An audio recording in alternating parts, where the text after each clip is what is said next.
Okay, so I'm gonna get ready to color this. Before I color it, I need to make sure that I've gone back in and erased all of the outline, the original outline, the tracing of my hand, okay? Because that's gonna take away from the illusion that this is draped over if we see that outline. You don't have to get rid of it like 100%, just lighten it because you might find that you want to use it just a little bit to add value changes, as I talked about in the lesson. Okay,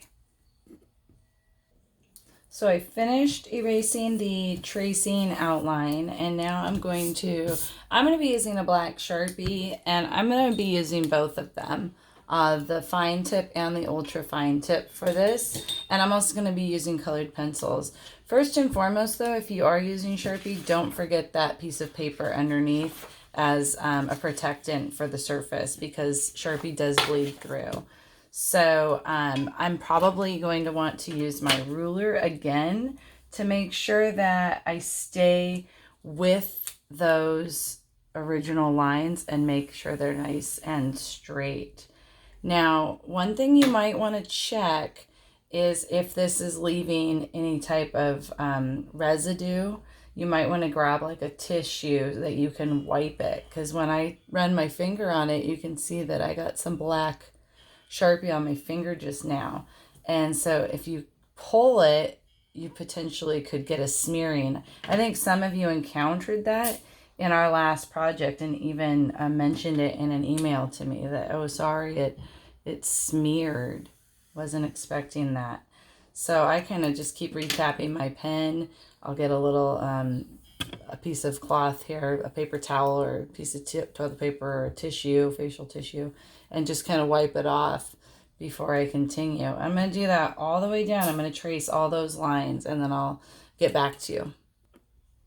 This is allowing you to see it more clearly what I'm talking about as I wipe the ruler. I've also changed my lower paper to extend beyond my workspace so that when if I make a mark beyond the paper, it's again not going on the surface or the table. There we go. Now I don't even have to worry about it. Now you can see I've made marks on that paper. No problem. I'm going to wipe my ruler.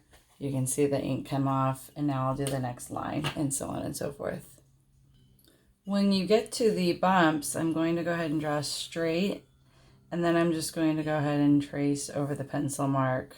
Go straight, trace over the pencil mark. And actually, I don't necessarily want to go straight, do I? Because I have it slight dip. Okay. Wipe my ruler. Okay, so again, I'm just going to make sure I get my straight lines. Don't settle either. What I mean by settle is I mean hold it down too long. What happens if you hold the Sharpie down too long? Oh, it bleeds. See how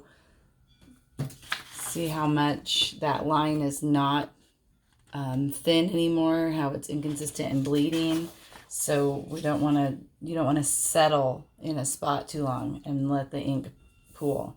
Now I'm just going to trace my bump, dip, bump, dip, bump, right to the straight line. Okay, I'm going to continue that process all the way down.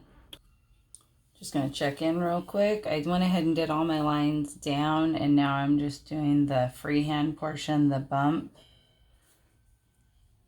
dip, bump, dip, bump. And I'm just extending that over to the straight line. So it's always across, always straight across in this particular type of optical illusion art, surface contouring. Okay, I'm going to continue that all the way down. I've completed that all the way down, and I would clean up any extra pencil marks that you might still be able to see that you don't need. Go ahead and erase those, don't need them. And like I said, you might want to leave just a little bit of a faint, very, very, very faint portion of your outline to help you indicate value changes when you go to color. Now, for me, you could leave it like this, but if it seems, and that would be fine, you would get full credit if you left it like this. But that seems just a little bit kind of too repetitive and too simple for me personally. So what I like to do is I like to now take the thinner Sharpie and I like to add additional lines in between. So now I'm going to spend some time taking my ruler and going in, and I'm going to go randomly, not consistently, but randomly, I'm going to go in between some of these, and I'm just lining back up my 1/2 inch, 1/2, 1, 1.5, 2, 2.5, 3.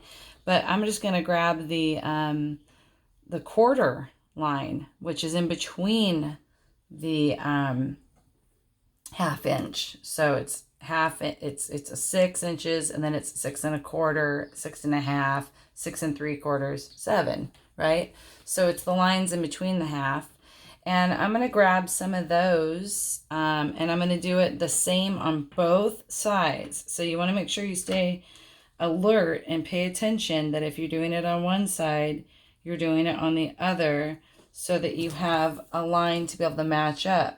So what I'm doing now is I'm just going to spend some time putting in additional lines so that it'll just have some more visual interest. So I'm going to go put some additional lines in between, and sometimes I'm going to put even more than one. So what I'm going to do next is I'm going to put like another line in there at like I think it's a 1/16 of an inch, because I'm going to use that ultra fine Sharpie and get those in there. So I'm going to work with that for a moment, and then I'll get back to you and kind of show you what that does for the art. How does that change it, or what does it offer to it? Okay. Okay, so for example, I have a couple thin lines in here now. So I'm going to line up my ruler, and I've gotten the extra fine tip Sharpie now. And so I'm just going to follow that line. So these lines are going to be much thinner. So it's going to add some diversity to and notice how I just picked up the ruler. I didn't wipe it this time, but I picked it up and placed it. So you can be safe. You don't have to necessarily wipe it every single time. I'm picking it up and placing it rather than sliding it down the paper. I think that's where you really get into trouble, is if you start sliding it down the paper. But you should definitely have that paper towel or Kleenex next to you to wipe it if it looks like it's getting Sharpie attached to it and causing problems. So I'm lifting it and repositioning it. So these are my thinner lines. Okay, so I'm going to go ahead and wipe that just before in case I forget. Okay, because that's a lot of Sharpie on there still. Okay, so what I'm going to do next is I'm going to just do the freehand portion of that.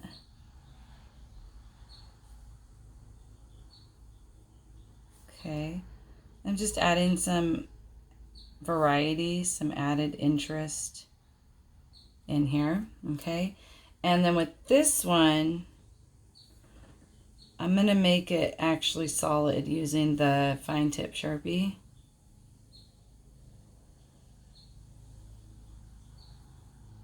Because, like I said, I want more diversity. I don't want it to be consistent, boom, boom, boom, boom, boom.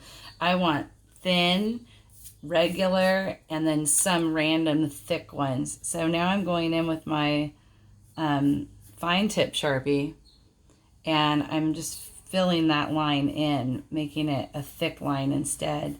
When you fill in a line, you should work inside the line, because this will bleed a little bit. So if you work inside the line, it'll stay inside. But if you start trying to trace the outside of the line, it will bleed beyond the point that you wanted it. So because I've colored inside the line, it stayed really tight and really nice inside the two thin lines that I had created. So the key there is to stay inside the line. So I'm going to continue to do this. I'm going to make some random thin lines and some random thick lines in between. Again, this is an optional, not mandatory portion of this project. You will not be graded down if you don't do this. If you left it a ½ inch the whole way, you would still get full credit. For me though, and for some of you, that might just seem a little bit too plain. And so you want to punch it up, spice it up a little bit.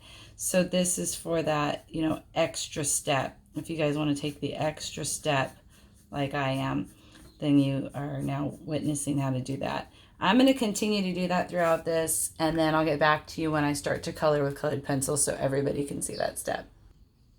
Here I am making one of these lines thicker, so I've gone in with the ruler and made sure that I had an even thickness. But when I'm going around the curve now, I just have to be really careful to keep it the same width as this one. So I'm just kind of doing it in small sections, and I'm just kind of going alongside the line that I already had and just making sure that it's better to do too much and then have to just go a little bit further than to do too far and not be able to take it away. So that is now about the same all the way through, so I'm happy with that one. You can see that I've added some bold, thick lines just to break up the space a little bit, and I've added some thin lines in between. Again, I'm just trying to add more interest to the piece. That's my aesthetic feeling about it, that I think it looks good like that. Again, you guys don't have to do this step, but if you like it. Also, look here, I have a little bit of an error there where my line got a little thick because I hadn't dipped it. I'm going to go ahead and thicken that line all the way across, and then it won't even look like a mistake anymore. It will look like part of my plan here. Okay, so I'm done with my black line work, and next I will be doing the colored pencil, and I'll be keeping the color a little darker at the edges of the finger so that the lighter color, lighter tone is down the center. This is what it looks like just in black and white. Pretty cool. You get to pick your own color scheme. So if you liked it in black and white, then you could do what I'm doing and just express a lot of different variations in the line work, and I would accept that as black and white. Or maybe you like a black, white, red color scheme or black, white, gray color scheme. You could do that. You don't have to have these lines be black. That's just my choice. You could have done these in red. You could have done these lines in the color of the stripe that you're going to draw. You could have used a marker in color for these lines and then go into the space and color and colored pencil. So there's a lot of variations that you could do. But I like the black lines personally because it really helps to elevate the subject matter. And really help it stand out in between the colors. If you don't put lines in between the colors, it can look a little bit, well, it can just be kind of challenging to see the illusion. And I think if you look at some of the Instagram ones that I shared with you, you'll notice that. But you can clearly see we've got the optical illusion going here. There's definitely a sense, a feeling that there's some depth in there, that something's happening in there. Next step is to color. I'll make a separate video because this one's getting too long.